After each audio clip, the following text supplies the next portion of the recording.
حل اس کا ہمارے نمائندے نکالنا نہیں چاہتے یا نکال نہیں رہے.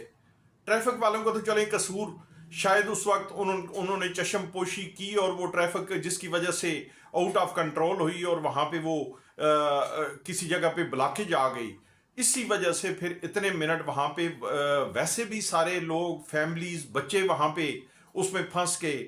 اور اس کے ساتھ ساتھ وہ 3 ایمبولینسز کے جن کے اندر جو بھی پیشنٹ تھے، کوئی میل تھا، فیمیل تھی، کوئی بچے تھے، بوڑھا تھا، جو بھی تھا، جس بیماری میں بھی تھے، لیکن ڈیفینیٹلی ان کا ہاسپٹل تک پہنچنا اور جلد پہنچنا ضروری تھا.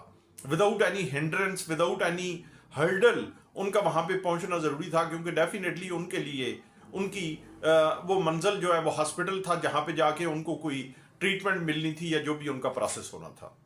وہ ان کے لیے مشکلات پیدا ہوئی، باقی لوگوں کے لیے مشکلات پیدا ہوئی. اور اس کی مین ریزن کیا بنی؟ اس کی مین ریزن یہ بنی کہ چکوال کی یہ واحد روڈ جس کا کوئی الٹرنیٹ سولوشن آج تک نہیں نکالا گیا. پچھلے کئی 2-3 ڈیکیڈ سے یہاں پہ یہ مسائل چل رہے ہیں، لیکن مجھے یہ سمجھ نہیں آتی کہ یہاں پہ سب نے رول کیے. آج بھی حکومت ہے، پہلے بھی حکومتیں رہیں، مختلف پارٹیز کی حکومتیں بھی رہیں، کسی نے اس سائڈ پہ نہیں سوچا. پہلی سڑک کو تو اوپر سے اکھیڑ کے نیا بنانا شروع کر دیا جاتا ہے، ایک شروع کرتا ہے، رکتی ہے، دوسرا آتا ہے، پھر وہی شروع کر دیتا ہے، تختیاں لگ جاتی ہیں، سارے معاملات ہو جاتے ہیں.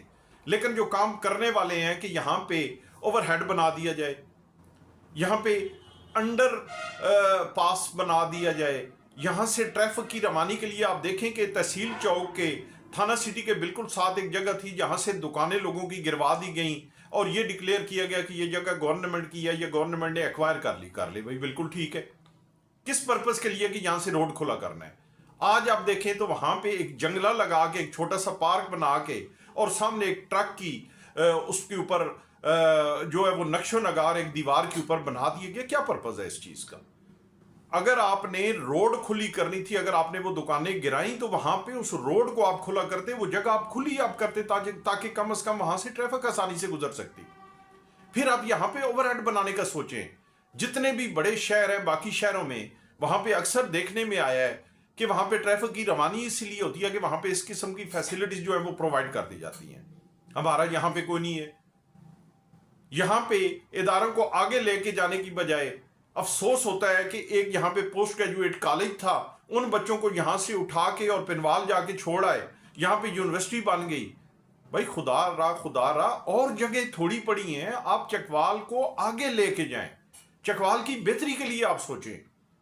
اور مختلف جگہ ایسی پڑی ہیں جہاں پہ آپ یونیورسٹیاں بنائیں، سارے معاملات آپ کریں. جو کام کرنے والی ہیں وہ کوئی نہیں. ڈی ایچ کیو ہاسپٹل ہے، شہر سے باہر آپ بنائیں. ڈی ایچ کیو ہاسپٹل علیحدہ ہونا چاہیے، تحصیل ہیڈ کوارٹر ہاسپٹل علیحدہ ہونا چاہیے. جس طریقے سے ہمارے شہر کی آبادی بڑھ رہی ہے، جس طریقے سے موٹر وے اور دیگر جو روڈز یہاں سے لنک کرتی ہیں اس کی وجہ سے مریضوں کی، اسی طرح کیجویلٹیز، مختلف ایکسیڈنٹس وغیرہ، تو جتنا پریشر ہے وہ سارے کا سارا ایسے ایک چھوٹے سے ہاسپٹل پہ ہے جس کی فیسلٹیز بہت کم ہے، اور یہاں پہ بے شمار مسنگ فیسلٹیز ہیں.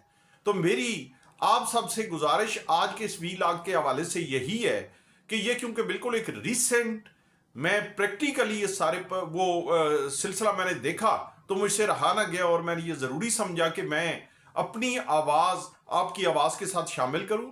آپ سے میں یہ ریکویسٹ کروں کہ میرے اس ویلاگ کو بھی زیادہ سے زیادہ اس کو فردر لوگوں تک یہ میرا میسج پہنچایا جائے، اس کو زیادہ سے زیادہ شیئر کیا جائے، اپنے نمائندوں تک پہنچایا جائے، اور صرف پہنچایا ہی نہ جائے بلکہ میری اس آواز کے ساتھ آواز اپنی ملا کے اپنے اس شہر کی بہتری کے لیے آواز اٹھائے.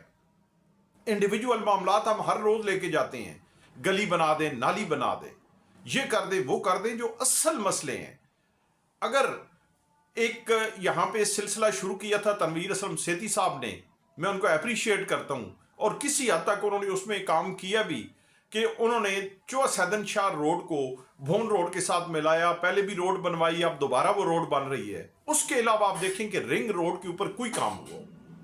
2016-17 میں ایک ہمارا ناردرن بائی پاس یہاں سے شروع کیا گیا جو بیکھڑی سے بلکرسر انٹرچینج کو جاتا تھا. آج اس کی پوزیشن یہ ہے کہ وہاں پہ چوریاں ڈاکے پڑ رہے ہیں، پتھر نکلے ہوئے ہیں، لوگوں کی گاڑیوں کے ٹائر پھٹ رہے ہیں. جو اس کی ایک سچویشن بنی تھی وہ بھی اس سے بھی وہ کیا کہتے ہیں کہ اگلے حال سے بھی گئے. تو یہ کون اس پہ توجہ دے گا؟ کس لیے ہم اپنے نمائندوں کو الیکٹ کرتے ہیں؟ کیا مقصد ہے ہمارے نمائندوں کا؟ کیا پرپز ہے وہاں پہ اسمبلیوں میں جا کے بیٹھ کے آپ وہاں پہ آپ عوام کی آواز پہنچائیں؟ آپ عوام کے یہ مطالبات، اور یہ مطالبات نہ میرا نہ کسی اور انڈیویجول کا، یہ ایک پوری اس کمیونٹی کا ایک کامن ایک مسئلہ ہے.